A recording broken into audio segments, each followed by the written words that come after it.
कहते हैं कि इंग्लिश सीखने के लिए 3 चीजों का होना बहुत इंपॉर्टेंट है। एक स्ट्रक्चर, दूसरा वोकैब और तीसरा प्रैक्टिस।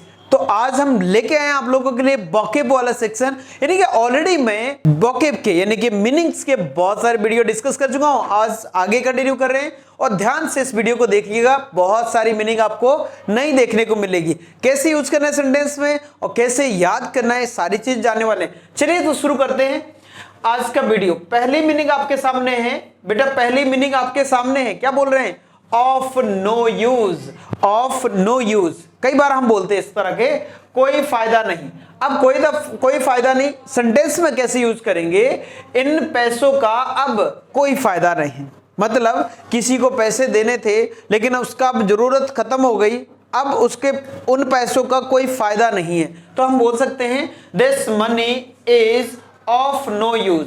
अब मतलब ये पैसा मेरे किसी काम का नहीं है, तो हम बोल सकते हैं this money is of no use. बातें समझ में आ गई? चलिए आगे बढ़ते हैं। ये आपको याद हो गया होगा, फिर बताएंगे मेरे साथ। ऑफ नो यूज कोई फायदा नहीं। ऑफ नो यूज कोई फायदा नहीं। नेक्स्ट है आपके सामने फॉर ए वाइल। क्या है? फॉर ए वाइल, थोड़ी देर के लिए। क्या बोल रहे हैं? थोड़ी देर के लिए। बोलते हैं थोड़ी देर के लिए इंतजार करो, थोड़ी देर के लिए पैसे दे दो, थोड़ी देर के लिए आप मुझे अपना मोबाइल दे दो, थोड़ी देर के लिए मेरी बात सुन लो। इस तरह से आप बोलते हैं। तो देखो एक एग्जांपल के थ्रू मैं समझाने की कोशिश करूंगा। मुझे थोड़ी देर, ध्यान देंगे, मुझे थोड़ी देर के लिए अपना मोबाइल दे दो। मुझे थोड़ी देर के लिए आप अपना मोबाइल दे दो, अपना मोबाइल दे दो। देखो give me your mobile, give me your mobile, अपना मोबाइल दे दो। फॉर ए वाइल, थोड़ी देर के लिए। इस तरह से बोल सकते हैं। बोलो give me your mobile for a while, give me some money for a while, give me your pen for a while, अपना पेन थोड़ी देर के लिए दे दो। बात ये समझ में आ रही है?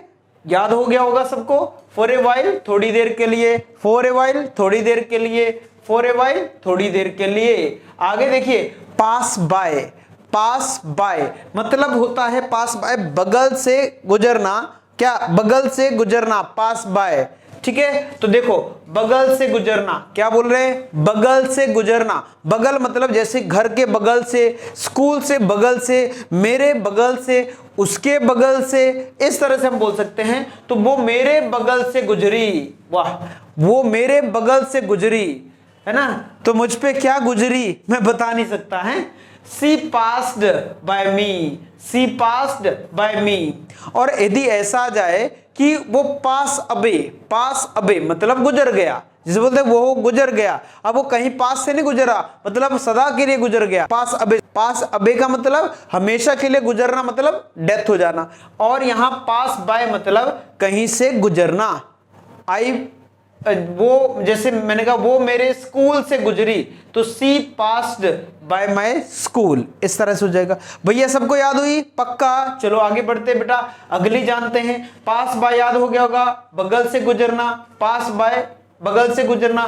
फाउंड ऑफ, अक्सर आप बोलते हो found of, found of. Found of का मतलब क्या होता है बेटा? शौकीन। फाउंड ऑफ का मतलब शौकीन। जैसे मैं गाना गाने का शौकीन हूं, मैं खाना बनाने का शौकीन हूं, मैं बच्चों को पढ़ाने का शौकीन हूं, मैं क्रिकेट खेलने का शौकीन हूं।